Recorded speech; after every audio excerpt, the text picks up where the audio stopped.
Non stop at 9 में आपका स्वागत है। मैं हूं मानक गुप्ता। कोरोना काल में जेईई और नीट की परीक्षा पर संग्राम जारी है। छात्रों के विरोध के बीच अब कांग्रेस भी परीक्षा टालने को लेकर सड़क पर उतर आई है। जेईई और नीट परीक्षा टालने की मांग को लेकर यूथ कांग्रेस के कार्यकर्ता राजधानी दिल्ली की सड़कों पर उतरे। इस दौरान कार्यकर्ताओं ने पुतला फूंकने की भी कोशिश की, लेकिन पुलिस ने सभी को हिरासत में ले लिया। उधर एनएसयू के कार्यकर्ता शास्त्री भवन के बाहर भूख हड़ताल पर बैठ गए। एनएसयू के कार्यकर्ता कोरोना काल में जेईई और नीट परीक्षा टालने की मांग कर रहे हैं। विरोधी सरकार है, परीक्षाएं कराना चाहती है। अपने मंत्रियों को नहीं कही थी, दो तीन महीने मंत्री कहीं नहीं दिखे। उनके मंत्री कहीं अंताक्षरी खेल रहे थे, उसके फोटो सोशल मीडिया में डाल रहे थे। दरअसल मोदी सरकार इन परीक्षाओं को तय वक्त पर कराने की जिद पर अड़ी है। हालांकि छात्रों का विरोध जारी है।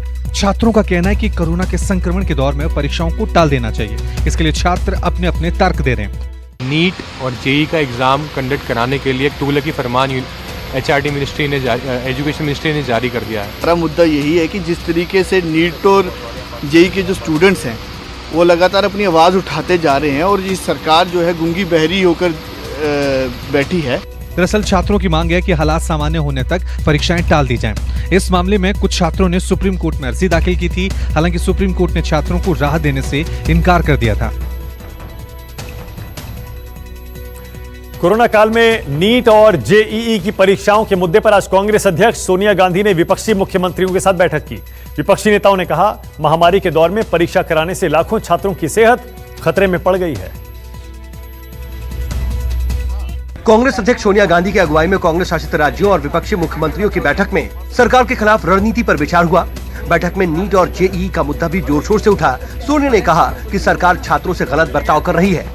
Of students and examinations, these are also being carried with uncaringly. बैठक में महाराष्ट्र के सीएम उद्धव ठाकरे काफी आक्रामक दिखाई दिए। उद्धव ने कहा कि अगर परीक्षा से कोरोना का संक्रमण और फैल गया तो कौन जिम्मेदार होगा। How they will give the examination, I do not know, because rail is not working properly. Aviation also there are some problems. Transportation is also not effectively working because of this. वहीं पश्चिम बंगाल की CM Mamata Banerjee ने कहा कि सभी राज्यों को एक साथ मिलकर सर्वोच्च न्यायालय जाना चाहिए और परीक्षा लायक हालात बनने तक परीक्षा स्थगित करवाने की अपील करवानी चाहिए। उन्होंने परीक्षा सेंटर तक पहुंचने में छात्रों को होने वाली तमाम परेशानियों का भी जिक्र किया। I think if, as Mamata ji has suggested, all of us states take this up combined with the Supreme Court and fight it out there. Punjab के सीएम कैप्टन अमरिंदर सिंह ने भी राज्यों से एक साथ मिलकर काम करने की अपील की। खबर पड़ी थी यूएस में उन्होंने स्कूल खोल दी और ऑलमोस्ट 97,000 बच्चे 1 लाख के आसपास वो संक्रमित हो गए। क्या करेंगे ऐसे अगर स्थिति हमारे यहाँ आ गई तो। बैठक में मौजूद अन्य मुख्यमंत्रियों ने भी कोरोना काल में जेईई और नीट आयोजित करने पर चिंता जताई। शिवसेना के अध्यक्ष और महाराष्ट्र के सीएम उद्धव ठाकरे ने केंद्र सरकार के खिलाफ खुला मोर्चा खोल दिया है। उद्धव ने केंद्र सरकार को सीधी चुनौती दे डाली है। उद्धव ठाकरे ने अपने पिता बाल ठाकरे का हवाला देते हुए खुद को जुझारू बताया। उन्होंने कहा कि मैं लड़ने वाले बाप का लड़ने वाला बेटा हूं। उद्धव ने कहा कि हमें यह तय करना होगा कि डरना है या लड़ना है। लड़ने वाले बाप का लड़ने वाला बेटा हूं मैं। हेमंत जी, पहले जैसे आपने जो बात कही, हमें तय करना चाहिए। अभी एक बात तय करना चाहिए, डरना है कि लड़ना है। दरअसल पश्चिम बंगाल के सीएम ममता बनर्जी ने उद्धव को बधाई देते हुए कहा था कि आप बहुत अच्छी लड़ाई लड़ रहे हैं, जिसके बाद उद्धव ने ये बात कही। उद्धव ने केंद्र के राहत पैकेज को लेकर भी मोदी सरकार को आड़े हाथों लिया। हमें सोच समझकर एक प्रोग्राम बनाना चाहिए और सब मिलकर हम जाएंगे, केंद्र के सामने जाएंगे। ठीक है, हमारा अधिकार है, हम भीख नहीं मांग रहे। जो बात आपने कही वो सच है, भीख नहीं मांग रहे, हमारा अधिकार है, हमारी जनता का अधिकार है। उद्धव ने ये तमाम बातें सोनिया गांधी की अगुवाई में गैर एनडीए शासित मुख्यमंत्रियों के साथ वीडियो कॉन्फ्रेंसिंग में कही। सुशांत सिंह केस में सीबीआई की जांच ने तेजी पकड़ ली है। सीबीआई एक के बाद एक उन लोगों से पूछताछ कर रही है जो आत्महत्या के वक्त सुशांत के घर में मौजूद थे। सीबीआई सुशांत केस की जांच में फॉरेंसिक सबूत जुटा रही है ताकि घटनाक्रम से पहले और बाद की सारी चीजें साफ हो सके। नीरज और सिद्धार्थ पिठानी से डीआरडीओ में पूछताछ हुई। सुशांत के बिल्डिंग के सिक्योरिटी गार्ड से भी पूछताछ हुई। कूपर हॉस्पिटल में एक बार फिर सीबीआई टीम पहुंची। सीबीआई पोस्टमार्टम से जुड़े कागजात जुटा रही है। रिया के ड्रग्स एंगल को लेकर के भी छानबीन हो रही है। ईडी ने रिया, श्रुति, सैमुअल के चैट एनसीबी को दिए हैं। नारकोटिक्स ब्यूरो और सीबीआई ड्रग्स पर मंथन कर रहे हैं। किसी भी इंसान की मौत का सच जानने में ऑटोप्सी यानी पोस्टमार्टम रिपोर्ट बहुत अहम होती है। मौत की असली वजह, मौत के सबूत और मरने के समय सब कुछ पोस्टमार्टम रिपोर्ट में दर्ज होता है। लेकिन सुशांत की सुसाइड हिस्ट्री में पोस्टमार्टम रिपोर्ट पर ही सवाल उठाए जा रहे हैं। सीधे तौर पर कहें तो सीबीआई अब पोस्टमार्टम रिपोर्ट का ही पोस्टमार्टम करवा रही है। सुशांत की मौत का सच जानने के लिए सीबीआई की टीम ने कूपर हॉस्पिटल में उन सभी डॉक्टरों के बयान दर्ज किए जिन्होंने पोस्टमार्टम किया था। सवाल यह है कि पोस्टमार्टम को लेकर कौन से सवाल उठ रहे हैं और क्यों? मौत के 10 घंटे बाद पोस्टमार्टम क्यों हुआ? 6 घंटे में पोस्टमार्टम होता तो कई चीजें सामने आती। 6 घंटे में पोस्टमार्टम होने पर विसरा रिपोर्ट सही आती। विसरा रिपोर्ट बताती है कि मृतक ने क्या खाया पिया था। पोस्टमार्टम में देरी होने पर केमिकल शरीर में घुल जाते हैं। सुशांत की मौत के सही समय को लेकर के भी सवाल है। ये बहुत सी खामियां हैं इस टाइम ऑफ डेथ, इसमें मेंशन नहीं किया गया है किस समय इनकी मृत्यु हुई। वो टाइम एक ब्रैकेट देते हैं हम लोग कि 8 से 10 घंटा के बीच में या 10 से 12 घंटे के बीच में। सुशांत केस में रिया का ड्रग्स कनेक्शन और सुशांत को ड्रग्स दिए जाने की जांच के अलावा पोस्टमार्टम से जुड़े पुख्ता फॉरेंसिक सबूतों से भी इस घटना की जांच के नतीजे सामने आएंगे। दिल्ली के सीएम अरविंद केजरीवाल ने बीते कुछ दिनों से राजधानी में बढ़ रहे कोरोना संक्रमण के मामलों को लेकर आपात बैठक बुलाई। बैठक के बाद केजरीवाल ने कहा, हालात अब भी काबू में है। डिजिटल प्रेस कॉन्फ्रेंस में केजरीवाल ने माना कि 17 अगस्त के बाद से दिल्ली में केस बढ़े हैं। हालांकि उन्होंने ये भी कहा कि इसका मतलब ये नहीं कि दिल्ली में कोरोना की इंटेंसिटी भी बढ़ रही है। केजरीवाल ने कहा कि अब कोरोना की टेस्टिंग दोगुनी की जाएगी। कोरोना पे नियंत्रण पाया, उसका एक बहुत बड़ा वो था कि टेस्ट की संख्या उस वक्त बहुत बढ़ा दी थी। अब हम इसको डबल करने जा रहे हैं। आज की डेट में टेस्ट लगभग 20,000 टेस्ट पर डे होते हैं। इसको हम एक हफ्ते के अंदर 40,000 टेस्ट पर डे करेंगे। केजरीवाल ने दावा किया कि दिल्ली में कोरोना से लड़ने के लिए पूरी तैयारी है। उन्होंने कहा कि 10,000 से ज्यादा बेड खाली हैं, एम्बुलेंस की भी कमी नहीं है। उन्होंने लोगों से कोरोना से जुड़ी हर गाइडलाइन का सख्ती से पालन करने की अपील भी की। डिस्टेंसिंग जरूर करें, ये बहुत जरूरी है। बड़ी मुश्किल से हम सब लोगों ने मिलकर कोरोना पे कंट्रोल किया है। इसे अब किसी भी हालत में अपने को बढ़ने नहीं देना। दरअसल दिल्ली में मंगलवार को कोरोना के 1544 नए केस सामने आए, जो पिछले 40 दिनों में सबसे ज्यादा हैं। यानी संक्रमितों की संख्या में एक बार फिर से इजाफा होना शुरू हो गया। हालांकि रात की बात यह है कि दिल्ली में रिकवरी रेट 90% से भी ज्यादा है। इस रिकवरी रेट को छूने वाला दिल्ली देश का पहला राज्य है। दिल्ली के विजय चौक के पास से सीआरपीएफ ने एक संदिग्ध शख्स को पकड़ा है। यह शख्स संसद भवन के आसपास घूम रहा था। दिल्ली के वीवीआईपी इलाके में घूम रहे संदिग्ध पर सीआरपीएफ के जवानों की नजर जैसे ही पड़ी, उसे पकड़ लिया गया। पूछताछ करने पर वो अपने बारे में अलग अलग जानकारी दे रहा था।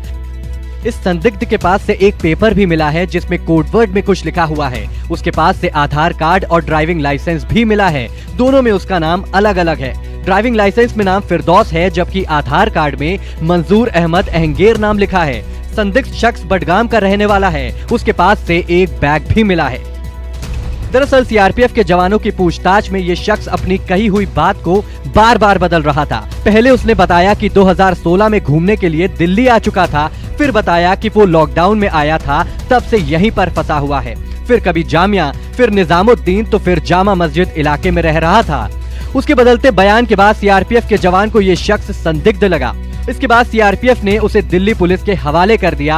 अब पार्लियामेंट स्ट्रीट थाने में इस संदिग्ध से पूछताछ की जा रही है। दूसरी एजेंसियों को भी इस शख्स के बारे में खबर दी जा चुकी है। भारत और चीन के बीच जारी तनाव के बीच भारत रूस में होने वाले मल्टीलैटरल युद्धाभ्यास कावकाज 2020 में हिस्सा लेने जा रहा है। ये युद्धाभ्यास सितंबर महीने के तीसरे हफ्ते में होगा। इस युद्धाभ्यास में चीन और पाकिस्तान की सेना भी हिस्सा लेगी। कावकाज 2020 में कुल 20 देश भाग लेंगे, जिसमें तुर्की और ईरान भी शामिल हैं। 15 से 27 सितंबर तक दक्षिण रूस के अस्त्राखन में ये सैन्य अभ्यास होगा। कावकाज 2020 युद्धाभ्यास का मकसद इंटरनेशनल टेररिज्म को काउंटर करने के लिए रियल टाइम ट्रेनिंग हासिल करना है। इस युद्धाभ्यास में अंतर्राष्ट्रीय आतंकी संगठन के खिलाफ आक्रमण और रक्षात्मक दोनों तरह के ऑपरेशन होंगे। कावकाज युद्धाभ्यास हर 4 साल के बाद आयोजित किया जाता है। इससे पहले 2012 और 2016 में ये आयोजित किया गया था। 4 महीने से भारत और चीन के बीच एलएसी पर भारी तनाव है। हालात यहां तक पहुंच चुके थे कि जून के महीने में एक बार दोनों देशों की सेनाओं के बीच में हिंसक झड़प भी हो चुकी है। बावजूद इसके रूस में होने वाले मल्टीलैटरल सैन्य एक्सरसाइज में भारत और चीन की सेना हिस्सा लेने जा रही है, जिसमें पाकिस्तान की भी सेना शामिल होगी। कावकाश 2020 में भारतीय सेना के करीब 180 जवान हिस्सा लेंगे। इसके अलावा भारतीय वायुसेना और नौसेना भी इस युद्धाभ्यास में शिरकत करेगी। भारतीय सैन्य दल में इन्फेंट्री, आर्टिलरी, मैकेनाइज्ड और बख्तरबंद बल के अलावा एयर डिफेंस और सिग्नल से जुड़ी टुकड़ी भी शामिल होगी। सभी देशों के करीब 13,000 जवान इस मल्टीलैटरल युद्धाभ्यास में हिस्सा लेंगे। चीन के कई युद्धपोत भी इस युद्धाभ्यास में हिस्सा लेने जा रहे हैं। कोरोना महामारी के सामने आने के बाद पहली बार भारतीय सैन्य दल किसी सैन्य अभ्यास में हिस्सा लेने जा रहा है। मॉनसून ने हमारे शहरों की शक्ल बिगाड़ दी है। गुजरात में भारी बारिश ने लोगों का सुकून छीन लिया है। आलम यह है, लोग अब इंद्र देवता से राहत की गुहार लगा रहे हैं। गुजरात में 2 दिन की बारिश ने सब कुछ बर्बाद कर दिया है। पानी फिलहाल रुक गया है, लेकिन ये पानी अपने साथ तबाही का सैलाब लेकर आया है, जिसने किसी को नहीं बख्शा। ये तस्वीर गुजरात में सुरेंद्र नगर के वड़ला गांव की है। यहाँ आसमान से गिरती बूंदों ने आशियानों पर ऐसा कहर बरपाया कि वो धराशायी हो गए। घर तो घर, खड़ी फसलों को भी तबाह कर दिया। ये तस्वीर राजकोट की है, जहां उफनती नदी ने सड़क को अपने आगोश में ले लिया है। दोनों तरफ लोग बेबस खड़े हैं। किसी समंदर से दिखने वाली ये जमीन भाद्रण नदी का कहर झेल रही है, लेकिन ऐसे वक्त में एनडीआरएफ और एसडीआरएफ की टीम देवदूत बनकर खड़ी है। एनडीआरएफ और एसडीआरएफ की टीम ने करीब 23 लोगों को बचाया। ये सभी मजदूर थे जो खेत में काम कर रहे थे। तभी अचानक नदी का जलस्तर बढ़ गया और सभी फंस गए। तस्वीरें सूरत की हैं, जिसे देश में इंदौर के बाद दूसरे सबसे साफ शहर का दर्जा मिला है। लेकिन जिस तरह से पानी यहाँ भरा है, वो कुछ और ही कहानी बयां कर रहा है। ये लिम्बायत इलाका है, जहाँ कई दिनों से पानी भरा हुआ है। पानी निकालने की कोशिश जारी है, लेकिन ना तो पानी कम हो रहा है और ना ही यहाँ लोगों की मुसीबत। गुजरात की तरह देश के अन्य हिस्सों में भी भारी बारिश ने लोगों की परेशानी बढ़ा दी है। क्या शहर, क्या गांव, हर कहीं कुदरत लोगों पर आफत बनकर बरसी है। यह दिल दहलाने वाली तस्वीर मध्य प्रदेश के देवाल की है, जहां एक 2 मंजिला जर्जर इमारत अचानक भरभरा कर गिर गई, जिसमें 12 लोग दब गए। जैसे ही इस हादसे की खबर प्रशासन को मिली तो मौके पर एनडीआरएफ की टीम पहुंची, जिसके बाद 9 लोगों को मलबे से निकाल लिया गया है। बताया जा रहा है कि अभी भी 3 लोग दबे हुए हैं, जिनको निकालने की कोशिश जारी है। इसमें 10 महीने का बच्चा और एक 16 साल की नाबालिग के साथ ही 23 साल के सिमरन शामिल है। पश्चिम बंगाल के वेस्ट मिदनापुर के हालात बाकी जगहों से जुदा नहीं है। पानी ने घरों में कब्जा कर लिया है। सड़कें पानी से लबालब हैं। सड़क और नाली कहाँ है, पानी की इस चादर में दिखाई तक नहीं देगी। ये तस्वीर तो सिर्फ शहर की है, अब जरा गांव की हालत देखिए। गांव में पानी घरों तक तो आधा डुबो चुका है। जिन खेतों में कभी ट्रैक्टर चलता था, वहां अब नाव से लोग आना जाना कर रहे हैं। यूपी के मुरादाबाद में भी रामगंगा नदी उफान पर है। लगातार हो रही बारिश ने नदी की धारा को और विकराल बना दिया है। जो नदी सड़क के नीचे बह रही थी, वो अब सड़क के ऊपर से बह रही है। लोग ऐसे में ही सड़क को पार करने को मजबूर हैं। उत्तराखंड के बीजेपी विधायक कुंवर प्रणब चैंपियन एक बार फिर विवादों में घिर गए हैं। 13 महीने के बाद बीजेपी में वापसी के जश्न में प्रणब चैंपियन ऐसे डूबे, एक नए विवाद को न्योता दे दिया। पार्टी में वापसी के बाद हरिद्वार में वो गाड़ियों के लंबे काफिले के साथ दिखे हैं। इस दौरान उनके समर्थक बंदूकें लहराते हुए नजर आए। कल ही बीजेपी ने उन्हें वापस पार्टी में लिया था और आज ही उनके नए विवाद का ये देखिए कैसे आपके सामने आना। दरअसल प्रणब चैंपियन को बीजेपी ने एक वीडियो वायरल होने के बाद, ये वीडियो वो था, उनको इस वीडियो में पिस्टल लहराते हुए देखा गया था। इसके बाद पार्टी से निकाल दिया था।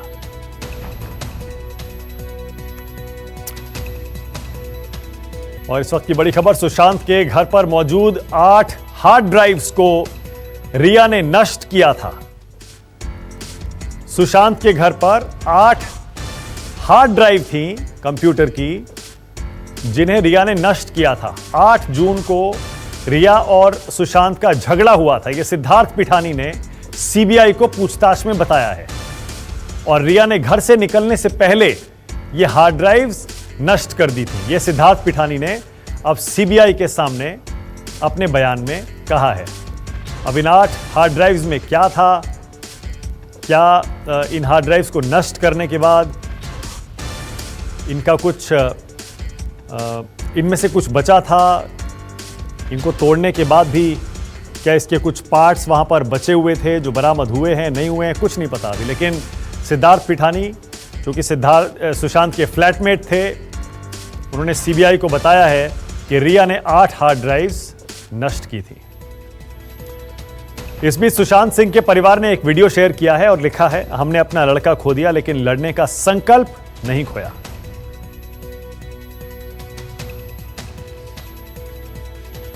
यह है वो वीडियो जिसे सुशांत के परिवार ने शेयर किया है सोशल मीडिया पर और उसके साथ लिखा है, हमने लड़का खोया है, लड़ने का संकल्प नहीं। एक और नया वीडियो सुशांत सिंह राजपूत का। परिवार लगातार कोई ना कोई वीडियो सुशांत का कभी बहनों के साथ, कभी परिवार के साथ जारी कर रहा है। अब ये नया वीडियो आया है। नमस्कार, मैं हूं मानक गुप्ता। अगर आपको हमारा ये वीडियो पसंद आया हो तो इसे लाइक और शेयर जरूर करें और हां, हमें सब्सक्राइब और फॉलो करना ना भूलें ताकि आप देश और दुनिया की कोई खबर मिस ना करें। तो जुड़े रहिए हमारे साथ और देखते रहिए न्यूज़ 24।